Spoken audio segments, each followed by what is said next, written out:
오늘은 이제 네 번의 블렌딩, 벌써 세 번째 시간입니다. 추출, 고난의 온도, 루시라는 제목으로 말씀을 전하도록 하겠습니다.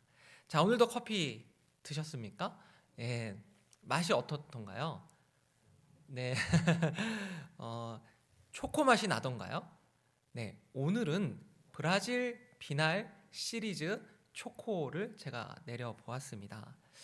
코코넛의 고소함이 혀를 감싸기도 하고 마지막 목 넘김 뒤에는 다크 초콜릿 같은 아주 묵직한 여운이 길게 남습니다. 누가 마셔도 마시기 전에 깊은 초코향을 느낄 수 있는데 제가 한번 이 컵노트라고 합니다. 이 특성이 뭘까 찾아봤더니 크리미한 질감이 입안을 감싸고 너티한 단맛이 풍부하게 입안을 가득 채워준다. 제가 이렇게까지 말씀드리는 이유는 주일에 이제 어느 성도님이 저는 맛은 못 보고 그냥 이렇게 영상으로만 본다고 하시는 거예요. 그래서 이것은 깊은 초코 향이 있고 정말로 잘 내리게 되면 이런 크리미한 질감이 느껴지기도 합니다. 크리미한 질감은 이렇게 우리가 생크림 같은 것을 혀에 이렇게 살짝 넣었을 때 이렇게 얹혀져서 꿀꺽이 아니라 부드럽게 넘어가는 그런 것들을 크리미한 질감이라고 합니다. 어찌됐건 이런 과정들을 해서 이렇게 여러분 앞에 이제 나오게 되는 것인데, 그런데 여러분 이 원두가요 처음에는 이제 체리였다가 생두가 되는 과정이 있죠. 그래서 여러분들이 이제 그 원두를 이렇게 보셨을 때는 두 가지 과정을 저 녀석이 지나왔구나 이것을 아셔야 되는데, 하나는 로스팅입니다. 생두를 이렇게 불에 볶는 과정이죠. 이때 이 원두는 향기를 머금는 동시에 엄청난 이산화탄소를, 그 가스를 몸 안에 가두게 됩니다. 그래서 이제 로스팅 할 때 이산화탄소가 이렇게 가두어지는 거죠. 그러면 그 가두어지는 것을 어떻게 해야 됩니까? 빼내야겠죠. 그것을 블루밍이라고 합니다. 아주 쉽게 말하면 블루밍은 원두를 갈았지 않습니까? 그래서 짜르륵 부른 다음에 90도에서 94도 안에 한 92도 정도 되는 물을 이렇게 부으면, 이렇게 많이 이렇게 확 붓는 게 아니라 조금 적당히 부으면 블루밍, 꽃이 피는 것처럼 부글부글 하다가 파바박 터집니다. 그때 이산화탄소 가스가 나가는 것입니다. 예. 그럴 때 마치 소리를 지르는 것 같죠. 뜨거워 막 그런데 그런 비명은요 끝이 아닙니다. 진짜 향기를 내기 위한 어쩌면 숨 고르기 같은 그런 시간을 원두가 이렇게 견뎌내는 것입니다. 원두에 뜸을 들이는 시간, 이 블루밍의 시간이 없으면 어떻게 되겠습니까? 로스팅과 분쇄 과정에서 원두 안에 갇혀있던 이 가스가 이 한꺼번에 빠져나오면서 오히려 물이 속으로 스며들지 못하게 방어막을 쳐버릴 수 있습니다. 그래서 그것을 잘 빼줘야 하는데, 아무리 좋은 물을 부어도 이 뜸들이기 과정이 없으면 그것은 정말 맛없는 커피를 만들어내는 지름길이 되기도 합니다. 자, 뜸들이기 과정에서 가스를 이렇게 시키는 것은 뭐냐면 커피 입자 속에 물구멍을 만드는 작업과도 같은 것입니다. 그래서 가스를 빼죠. 그리고 그 가스가 빠져나간 자리에 이 물을 넣어가지고 원두가 가진 고유의 오일과 당분, 향미 성분을 이 깨끗한 물이 꽉 붙잡고 나오게 하는 것입니다. 그러니까 이 가스는 빼내고 물이 그 안에 있는 원두에 있는 원래 것들을 잡아내서 끌고 내려온다 생각하시면 되죠. 네, 한번 그냥 쭉 들어보세요. 네.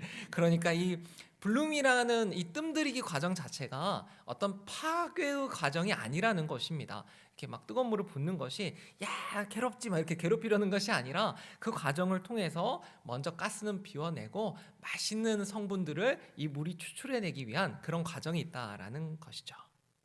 여러분, 그래서 이 커피를 조금 내려본 분들은 아는 게 있습니다. 오래된 원두는요 이미 가스가 다 빠져나가서 이 원두는 탁 해서 물을 아무리 부어도 부글부글 하지 않습니다. 근데 이제 갓 신선한 원두는 막 로스팅된 거를 뽑아 와가지고 착 갈아가지고 물을 딱 하면 풍성한 거품입니다. 그러나 그때 먹는 것도 맛이 없습니다. 3일에서 한 14일 정도의 약간의 숙성 기간을 거친 다음에 이제 이런 뜸들이기도 해야 되는데요. 여러분, 너무 오래된 원두는요 아예 가스가 없어서 부풀어 오를 힘조차 없습니다. 그러니까 부풀어 오른다는 것, 그래서 뭔가 비명을 지르는 것처럼 우리 삶에 고난의 순간이 왔을 때 우리에게 비명을 지를 힘이 있다라는 건 그것조차 하나님의 은혜일지도 모르겠습니다. 여러분, 그런 과정 속에 원두가 이렇게 되어지는구나, 이렇게 그냥 아시면 되고요. 오늘 우리가 만날 두 여인, 인생의 블루밍 과정, 인생의 뜸들이기 과정을 거치게 되는데, 무려 3000년 전에 가장 암울한 시대 한복판에 인생의 뜨거운 고난의 물을 온몸으로 견뎌낸 나오미와 룻이라는 두 여인이 있었다는 것, 이 사실을 우리가 기억해야 할 것입니다. 이 두 여인의 이야기를 제대로 읽으려면 먼저 그들이 살았던 시대가 어떤 시대였는지를 알아야겠죠. 룻기가 성경 어디에 놓여 있습니까? 룻기 앞에는 사사기가 있고 뒤에는 사무엘서가 있습니다. 그러면 이런 자리만 보더라도 사사기는 혼돈과 폭력이 막 뒤엉킨 그런 시대 아니었습니까? 계속 반복되잖아요. 막 하나님께 막 부르짖고 사사가 딱 일어나면 그 사사 때문에 잠깐 괜찮았다가 또 사사까지 타락을 해버리고, 그랬다가 다시 회개하고 다시 돌아오고, 이런 악순환의 과정이 있지 않았습니까? 그리고 사무엘서는 어떻습니까? 왕국 쟁탈 전에 그 피비린내가 나는 아주 어마어마한 이야기들이 그 안에 숨겨져 있지 않습니까? 그 사이에 룻기가 있습니다. 그 사이에 성경학자들은 룻기를 태풍의 눈이라고 부릅니다. 격렬한 태풍 한가운데서 이 고요한 눈이 있듯 이 작은 책은 격동하는 두 권의 책 사이에서 은은하게 하나님의 신실하심이 어떻게 작동하고 있는지를 한 가정을 통하여서 우리에게 여실히 보여주고 있는 것이죠. 룻기의 첫 줄은 사사들이 치리하던 때로 시작이 됩니다. 사사기 21장 25절에는 그때 이스라엘에 왕이 없으므로 사람이 각기 자기 소견에 옳은 대로 행하였더라. 아주 유명한 구절이죠. 하나님의 백성이 하나님을 잊어버린 시대, 그 시대가 바로 사사기 시대 아니었습니까? 지도자는 부패했고 도덕은 아주 바닥을 쳤죠. 지금 오늘 이 시대를 보십시오. 안정되어 있습니까? 혼란스러운 정치계, 불공정한 노동계, 각종 성범죄와 살인이 만연한 지금 이 시대와 그 시대는 다른 시대가 아닌 것 같습니다. 똑같이 혼란스러운 시대 같다라는 거죠. 그러나 룻기는 그 암흑기가 완전한 절망은 아니었음을 증거하고 있습니다. 하나님은 이 어두운 시대 속에서도 당연히 역사를 주관하고 계셨죠. 그리고 모든 사람들이 암흑기라고 부를 만한 시대의 한복판에 하나님이 주목하시는 한 가족이 있었습니다. 유다 베들레헴에 살던 엘리멜렉과 나오미, 그리고 두 아들 말론과 기론이 살던 때 아주 심한 흉년이 베들레헴에 들었습니다. 빵집이라는 뜻의 베들레헴에서 더 이상 빵을 구할 수 없게 된 것입니다. 엘리멜렉은 가족을 이끌고 이방 땅 모압으로 떠났습니다. 사해를 끼고 험한 광야 산지를 넘는 80km의 생명을 건 이주였습니다. 그림을 제가 준비를 했는데요. 도보로 약 7일에서 10일 정도 걸리는 그런 거리였다고 합니다. 저렇게 저렇게는 아니겠죠. 뭐 짐이 더 있기도 하겠고. 그런데 모압에 도착하니까 누가 죽게 됩니까? 남편 엘리멜렉이 죽어버립니다. 나오미 홀로 이방 땅에서 두 아들을 키워야 했고, 두 아들은 모압 여인들 오르바와 룻을 이렇게 맞이하게 되죠. 그런데 10년이 흘렀는데 또 누가 죽습니까? 두 아들이 또 죽어버렸습니다. 세 번의 장례식. 이방 땅에서도 혼자서 이 아픔을 견뎌야 했던 나오미는 제 생각에는 좀 우울증이 심하게 오지 않았을까, 그런 생각을 해봅니다. 어쩌면 혼자 있을 때마다 아유 내가 여기를 왜 왔나 그러면서 하나님 저 기도도 안 돼요 이런 말도 하지 않았을까. 예. 그렇게 성경에는 없어요. 근데 제가 한번 생각해 보면 너무 큰 아픔을 가진 이 여인이 하나님 앞에 어떻게 서 있었을까, 그런 생각을 해봅니다. 그런데 나오미만 아픔을 겪었습니까? 룻도 그런 아픔을 겪었죠. 신명기 23장 3절은 뭐라고 선언하냐면 암몬 사람과 모압 사람은 영원히 여호와의 총에, 그러니까 10대에서 영원까지 이 여호와의 총에 들어오지 못한다라고 아주 명확하게 기록이 되어 있습니다. 그런데 그런 사람들이 아주 어렵게 이스라엘 백성의 아내가 되었는데 그 남편이 죽어버렸습니다. 그러니까 지금 나오미뿐만 아니라 그의 며느리에게도 정말 상상하기 힘든 이 고난의 물줄기가 계속 부어진 것입니다. 오르바도 마찬가지죠. 오르바도 마찬가지입니다. 그런데 이 고난의 물줄기 앞에서 세 사람이 각기 다른 선택을 하게 됩니다. 뭐 두 사람은 좀 비슷하다고 볼지도 모르겠지만 자세히 들여다보면 셋 다 다른 선택을 한 것 같습니다. 냄비에 끓는 물이 있습니다. 막 끓어요. 거기에 세 가지를 넣습니다. 하나는 당근입니다. 그 다음에 달걀입니다. 그 다음에는 커피콩입니다. 이렇게 넣었어요. 자, 당근 아시죠? 30분 해놓으면 어떻게 됩니까? 더 단단해집니까? 아니죠. 흐물흐물해지죠. 그러면 달걀은 어떻게 됩니까? 단단해집니다. 커피콩은 어떻게 됩니까? 물을 변화시킵니다. 그러니까 이 세 가지 재료를 잘 보십시오. 하나의 재료는 팔팔팔 끓으면 자기가 흐물흐물해집니다. 하나의 재료는 그냥 단단해집니다. 하나의 재료는 오히려 이 물의 성분을 변화시킵니다. 물을 바꿔버리는 겁니다. 이렇게 세 가지 재료가 있다는 것을 기억하십시오. 다시 모압 광야에선 세 여인의 이야기로 돌아가 보겠습니다. 고난이라는 이 펄펄 끓는 물 가운데서 과연 이들은 당근과 달걀과 커피콩 중 어떤 모습을 보였을까요? 누가 삶의 무게 앞에 무너진 당근이고 누가 고통 속에 마음이 무너져버린 달걀이며 누가 절망을 향기로 바꾼 커피콩인지 상상하며 본문을 마주해 보시기 바랍니다. 자, 우리가 이 질문을 가슴에 품고 가장 먼저 마주하게 되는 인물, 이 시어머니 나오미. 나오미는 베들레헴으로 돌아가기로 결심하지만 두 며느리에게는 각자 어머니의 집으로 돌아가라 라면서 이별을 통보합니다. 이 말은 단순히 며느리를 아끼는 시어머니의 어떤 애틋한 배려가 아니었습니다. 오히려 이런 거죠. 나는 하나님께 징계를 받아서 아주 텅 빈 인생이 되었고 난 정말 아무것도 없다. 그러니까 너네가 나랑 함께 해봐야 너희에게는 굶주림과 과부라는 아주 끔찍한 절망뿐이다 라는 어떤 뼈아픈 이야기를 그 속에 담아낸 것이죠. 가라. 아주 뼈아픈 현실의 인정이자 처절한 외침입니다. 그녀는 자신과 함께하는 것이 곧 이제 이 생존에서는 서로 득이 될 게 없다라는 결론을 낸 것이죠. 그리고 세 번이나 모질게 단호하게 며느리들을 이렇게 밀어냈습니다. 자, 오르바 어떻게 합니까? 소리 높이 울며 시어머니에게 입을 맞추고 돌아갑니다. 네, 어떻게 보십니까? 제가 생각을 해봤어요. 만약 오늘날에 오르바가 인공지능 챗 GPT에게 이렇게 물어보면 GPT야 나 이제 어떡하지? 라고 치면 뭐라고 할까요? AI가 오르바님 당장 모압 땅으로 돌아가십시오. 신명기 23장 3절 율법에 따르면 모압 사람은 영원히 여호와의 총회에 들어갈 수 없습니다. 베들레헴에 가서도 이방인 과부로서 철저히 배척당하고 생존을 위협받을 것입니다. 돌아가는 것이 가장 100% 안전하고 합리적인 선택입니다. 이렇게 나오지 않을까요? 저는 이렇게 나올 것 같습니다. 오르바는요 가장 이성적이고 합리적인 선택을 했습니다. 그래서 그런지 구약의 주석가들도 오르바를 비난하는 사람이 거의 없습니다.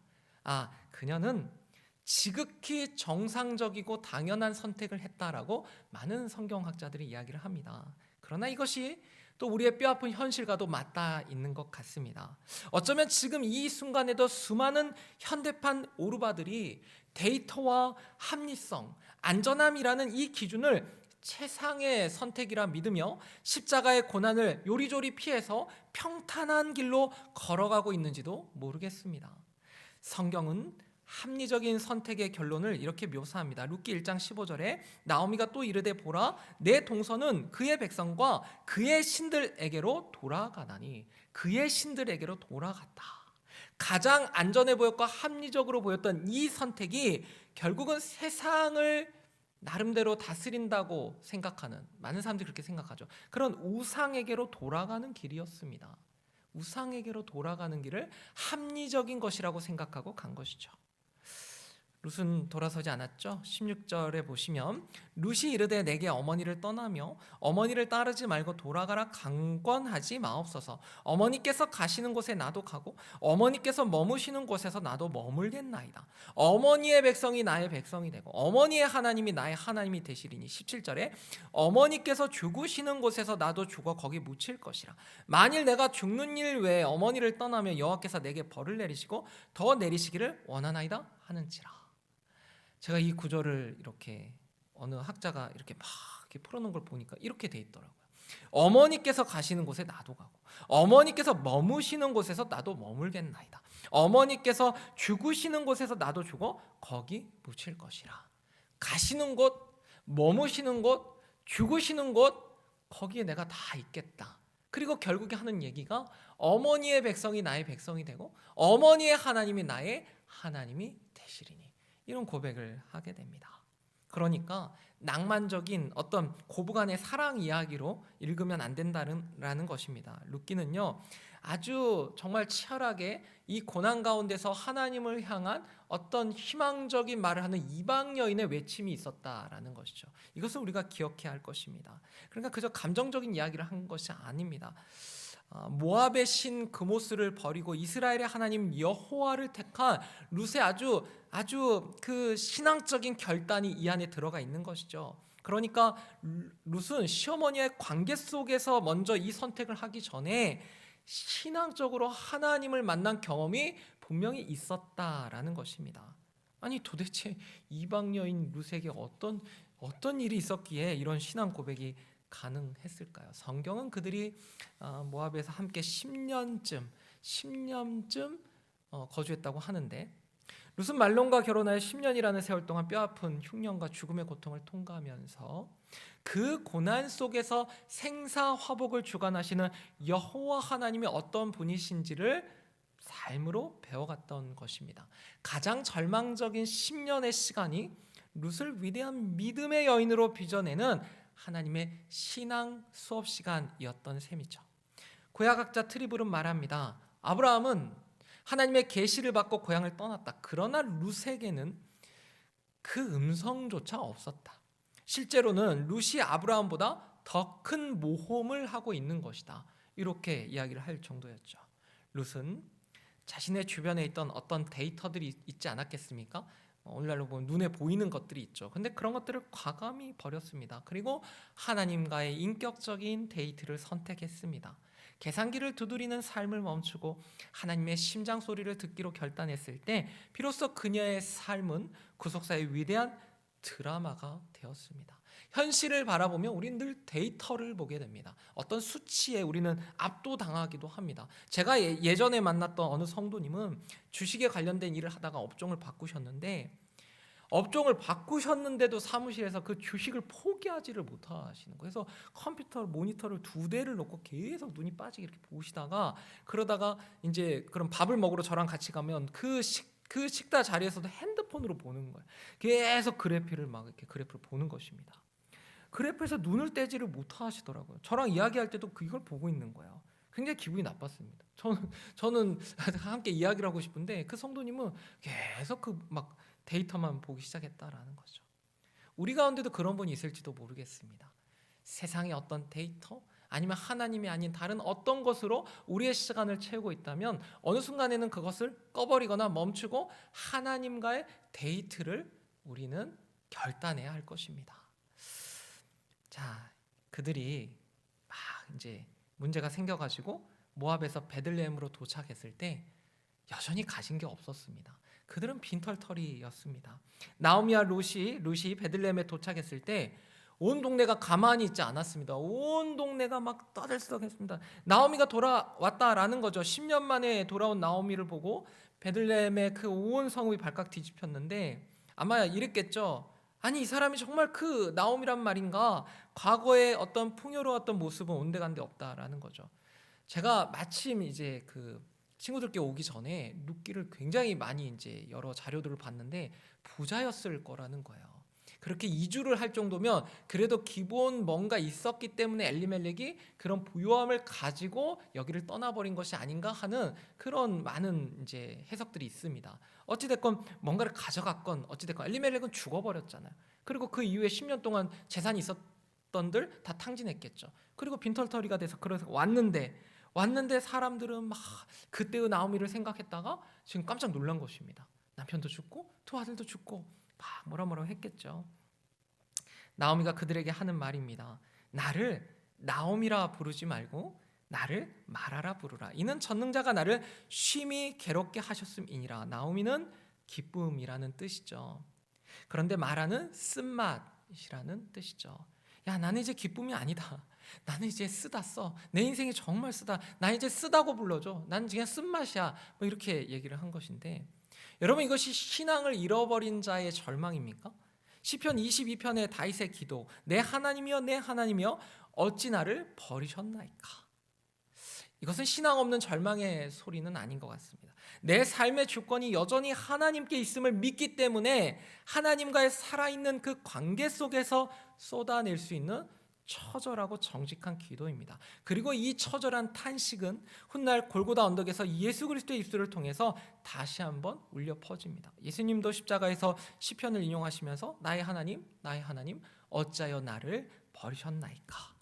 예수님의 이 절규 실패의 비명이 아니었습니다. 우리가 마셔야 할 죄와 사망의 마라, 그 쓴 잔을 십자가에서 홀로 다 마셔내시며 성부 하나님을 향해 쏟아내신 가장 깊은 신뢰와 순종의 외침이었습니다. 예수님이 그 쓴 잔을 기꺼이 마시며 탄식하셨기 때문에 오늘 우리의 탄식도 하나님 앞에서 외면받지 않는 거룩한 기도가 될 수 있는 것입니다. 여러분 혹시 생각해 보셨습니까? 나오미의 이 비명과도 같은 소리. 나를 이제는 나오미라 부르지 마라. 이제는 나는 마라라고 불러라 라고 하는 이 비명, 이 압력솥에 밥을 안 치면 이게 불을 끄기 직전 마지막에 무엇을 합니까? 씩 하고 막 소리를 내면서 김을 빼죠. 만약 그 엄청난 압력을 빼내지 않으면 솥은 어떻게 될까요? 죄송합니다. 이거 정말 죄송합니다. 이거 손을 뒤로 묶어야 돼. 정말 죄송합니다. 죄송합니다. 그 솥은 폭발할지도 모르겠습니다.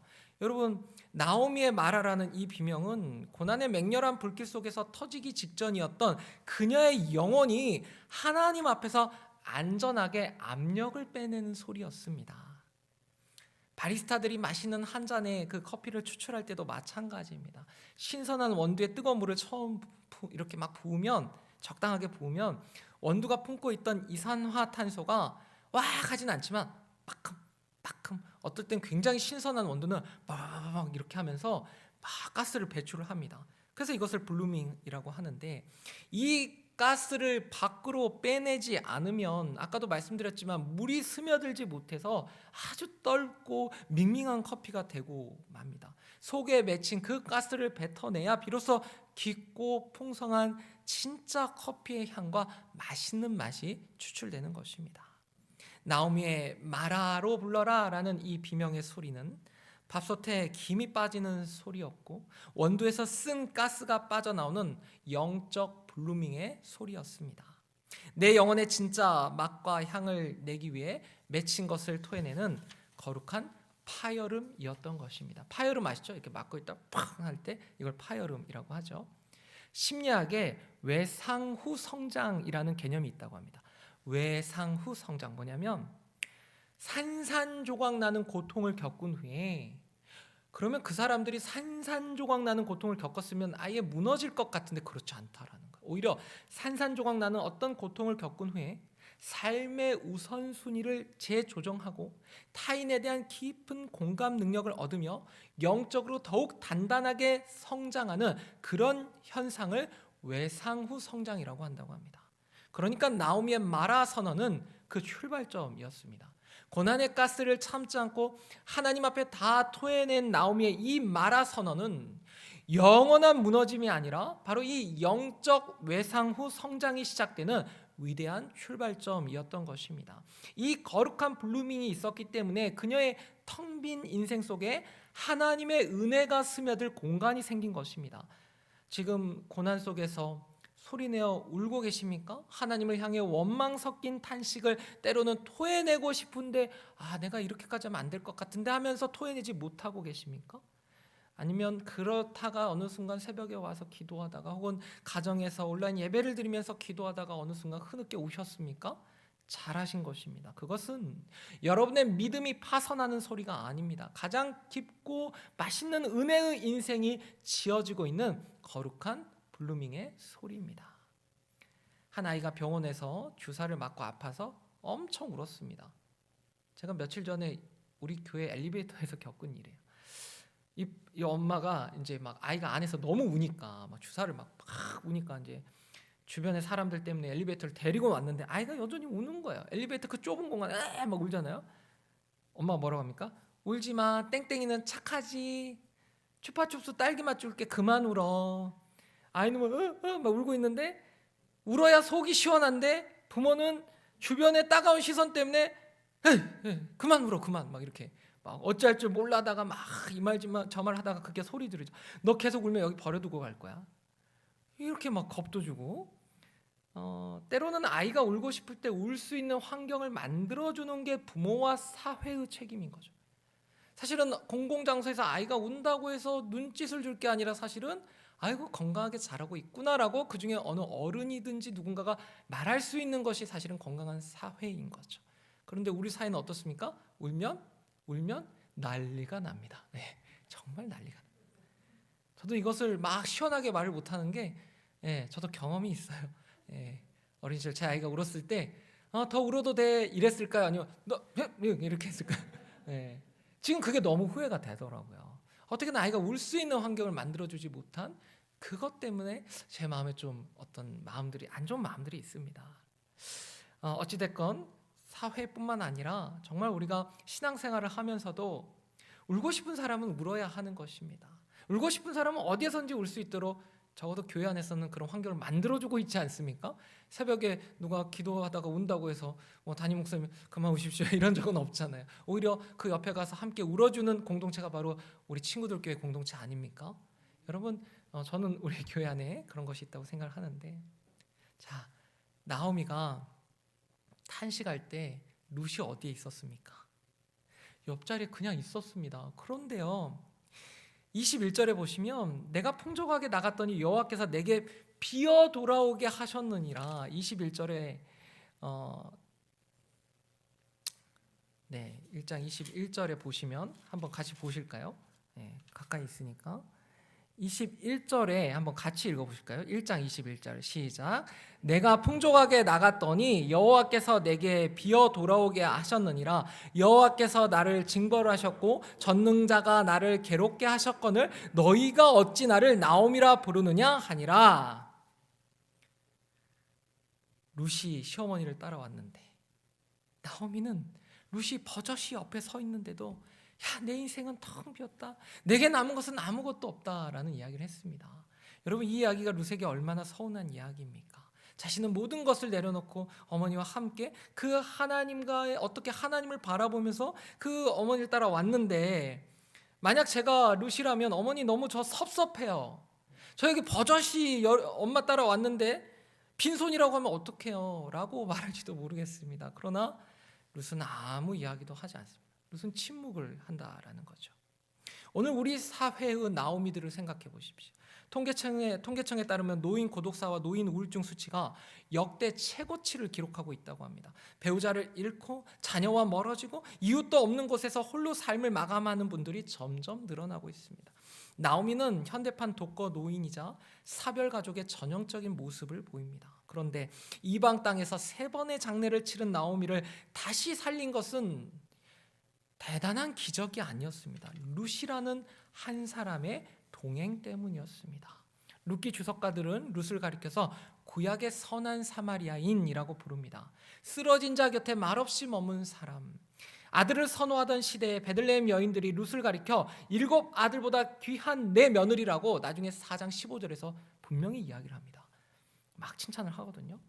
그리고 룻기 1장 22절 마지막 줄에는 그들이 보리 추수 시작할 때 베들레헴에 이르렀더라. 나오미 혼자 갔다면 그녀는 달걀인 채로 굳어 있었을지도 모르겠습니다. 그런데 루시 곁에 있었습니다. 커피콩 하나가, 무너진 두 여인이 빈손으로 도착한 그 땅에서 때마침 보리 추수가 시작되고 있었습니다. 성경에 우연은 없습니다. 하나님의 주권적인 섭리가 고난의 거친 물살 속에서도 은혜의 향기를 내뿜으면서 서서히 거품을 내고 있었습니다. 오늘 본문을 보면서 우리가 서로에게 룻이 되어주는 것, 그것이 바로 교회 공동체가 해야 할 일이라는 생각이 들었습니다. 마라를 외치는 이들 곁에 말없이 머무는 것, 그것만으로도 마라가 나오미로 회복될 수 있다라는 것이죠. 제가 아는 한 목사님이 이렇게 대면에서 아는 건 아닙니다. 그냥 그분의 글을 좀 읽는 편인데, 그 목사님이 출판사 사장님이기도 하세요. 근데 그분이 갈수록 힘든 목회 현실에 지쳐서 식당 주방에서 설거지를 한 적이 있다고 합니다. 몇십 년을 막 그 담임 목사님도 하셨고 편집장 일도 하셨는데, 처음에는 막 허리가 끊어질 듯 아팠고 빠릿하지 못했다고 핀찬도 들었다고 합니다. 그래서 어떻게 하셨냐면 그만뒀답니다. 일주일도 못하고 이렇게 막 설거지하다가 막 사장님이 뭐라고 하니까, 사장님 죄송합니다, 저 더 못하겠습니다. 그랬더니 그 사장님이 그 목사님께 이런 말을 했다고 합니다. 목사님, 성도들은요 다 이렇게 힘들게 일해서 번 돈으로 헌금하며 살아요. 그렇게 이야기를 했다고 합니다. 저는 그 목사님의 어떤 시간들이 헛된 시간이라는 이야기가 아닙니다. 그 목사님도 얼마나 열심히 사셨습니까? 그런데 그것을 좀 알아줬으면 좋겠다라는 어느 성도의 절규 같은 이야기가 있었다라는 거죠. 오늘 이 자리에 계신 여러분, 어떤 삶을 살아오셨습니까? 그 아픈 허리를 막 이끌고, 때로는 세상에서 돈 벌기 위해서 이런저런 일을 하다가 야단 맞으며, 때로는 자녀들 손주들 키우면서 거칠어진 손가락, 막 이렇게 막 거칠어지잖아요. 푸석푸석해진 머리카락, 막 그런 것들을 간직한 채 이 자리에 앉으신 성도님들도 있지 않으십니까? 여러분의 인생이 바로 92도, 94도의 고난의 물줄기를 맞으며 걸어갔던 나오미와 룻의 길입니다. 예수님께서 말씀하셨습니다. 내가 진실로 너희에게 이르노니 한 알의 밀이 땅에 떨어져 죽지 아니하면 한 알 그대로 있고 죽으면 많은 열매를 맺느니라. 원두가 뜨거운 물을 만나 자신을 열어내듯이 예수님은 스스로 땅에 떨어지는 밀알이 되셨습니다. 겟세마네 동산에서 이 잔을 내게서 지나가게 하옵소서라고 떨리는 목소리로 기도하셨지만 그 기도는 도망자의 기도가 아니었습니다. 히브리서 12장 2절은 정확하게 말하고 있습니다. 그는 그 앞에 있는 기쁨을 위하여 십자가를 참으사 뭐라고 하냐면 부끄러움을 개의치 아니하시더니, 부끄러움, 여기서 부끄러움이 부끄러워, 이 부끄러움이 아니죠. 이것은 십자가형이 주는 벌거벗김, 공개 조롱, 범죄자의 낙인, 사회적 완전 추방이라는 가장 끔찍한 수치와 모욕을 부끄러움으로 표현을 한 것입니다. 예수님은 우리를 구원하시겠다는 그 기쁨 하나를 위해서 이 모든 수치를 하찮은 것으로 여기셨습니다. 우리를 대신하여 하나님의 맹렬한 공의와 진노의 용광로에 기꺼이 걸어 들어가셨고, 그 십자가에서 당하신 엄청난 고통이 우리를 살리는 영원한 생명의 향기가 되었습니다. 룻이 보여준 이것을 보고 헤세드라는 표현을 많이 쓰죠.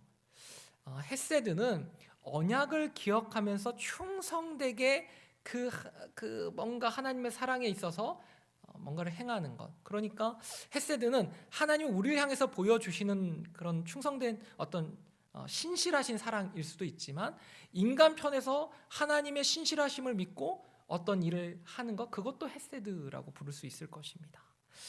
헤세드는 단순한 동정심이 아닙니다.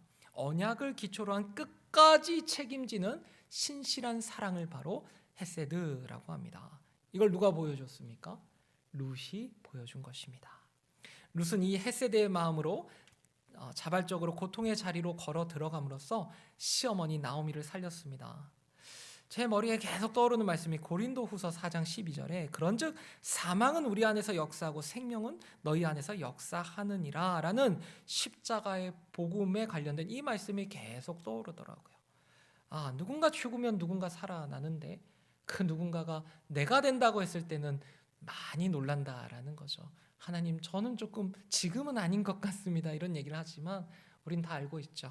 그 누군가의 수고와 인내와 헌신 때문에 오늘의 이 공동체가 정말로 영광스러운 자리를 향해 걸어가고 있고, 그리고 아침에 담임 목사님 말씀하셨지만 서로에게 영광이 되는 것입니다. 서로에게 당신이 나의 영광이 되고 내가 당신의 영광이 되고, 그래서 하나님 앞에 정말로 귀한 모습으로 서로가 자라가는 것이죠. 그런 모습들이 우리 공동체 안에도 있는 줄로 믿습니다. 방금 로스팅을 마친 원두가 있었습니다. 너무 긴장하지 마시고 편하게 들으시면 됩니다. 이제 마지막입니다. 방금 로스팅을 마친 원두가 있었습니다. 나는 불에 탔어. 나는 상처받았어. 시커먼 연기를 품고 막 숨을 참고 있었습니다. 그때 바리스타가 따뜻한 물을 아주 조금 붓고 이렇게 속삭입니다. 원두야, 이제 괜찮아. 이제는 숨을 내쉬어도 돼. 따뜻한 물이 닿자 원두가 휴 하고 가스를 뱉어내면서 부풀어 오릅니다. 그리고 가스가 막 빠져나가더니 그 빈자리에 아주 맑은 물이 스며들어오고 마침내 향기로운 커피가 흘러내립니다. 10년의 고통 끝에 나오미가 뱉어낸 나를 말하라 부르라는 그 원망, 그것은 상처 입은 영혼이 토해낸 비명이었고 성경은 이것을 탄식의 기도라고 부릅니다. 하나님께서는 룻의 헌신적인 동행을 통로 삼아서 나오미의 얼어붙은 마음 위에 은혜의 따뜻한 물을 계속 붓기 시작하셨습니다. 고통의 가스를 다 뱉어내고 비워진 그들 앞에 하나님은 두둥 보아스라는 한 사람을 세워주셨고, 룻은 보아스와 결혼하여 오벳을 낳고, 오벳은 이새를 낳고, 이새는 다윗을 낳고, 그 계보가 다윗 왕에서 쭉 내려져서 드디어 예수 그리스도께서 오시는 통로가 된 것입니다. 그러니까 하나님의 정밀한 손길로 이루어진 두 영혼의 블루밍이 메시아의 계보를 잇는 위대한 구속사의 역사가 된 것입니다. 지금 여러분의 삶에 뜨거운 고난의 물이 부어지고 있습니까? 십자가를 바라보십시오.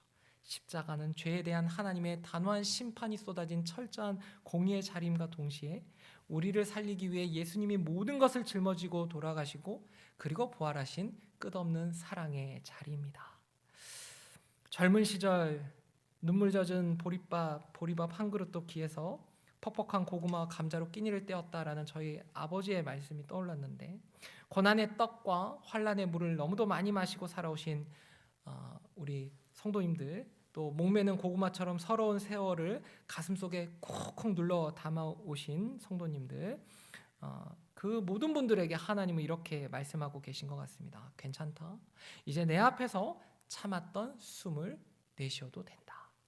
나오미처럼 하나님 앞에 여러분의 상하고 깨어진 마음을 있는 그대로 쏟아내십시오. 내면의 쓴 뿌리와 절망을 감추지 말고 정직하게 토해내십시오. 그리고 예수 그리스도를 붙들며 이렇게 고백하시기 바랍니다. 텅 빈 인생을 채우셨던 룻의 하나님이 바로 나의 하나님이십니다. 고난 속에서도 묵묵히 기도의 자리를 지키셨던 우리 어머니의 하나님, 우리 아버지의 하나님이 곧 나의 하나님이십니다. 성도 여러분, 우리에게 찾아온 고난의 시간은 저주가 아니라 영적 블루밍 시간입니다. 십자가 앞에서 나오미처럼 내 안에 마라를 정직하게 토해내십시오. 텅 빈 절망과 탄식을 남김없이 쏟아내십시오. 그렇게 철저히 비워진 영혼의 빈자리에 그리스도의 짙은 향기만이 진하게 추출되는 복된 인생들 다 되시기를 주님의 이름으로 축복합니다.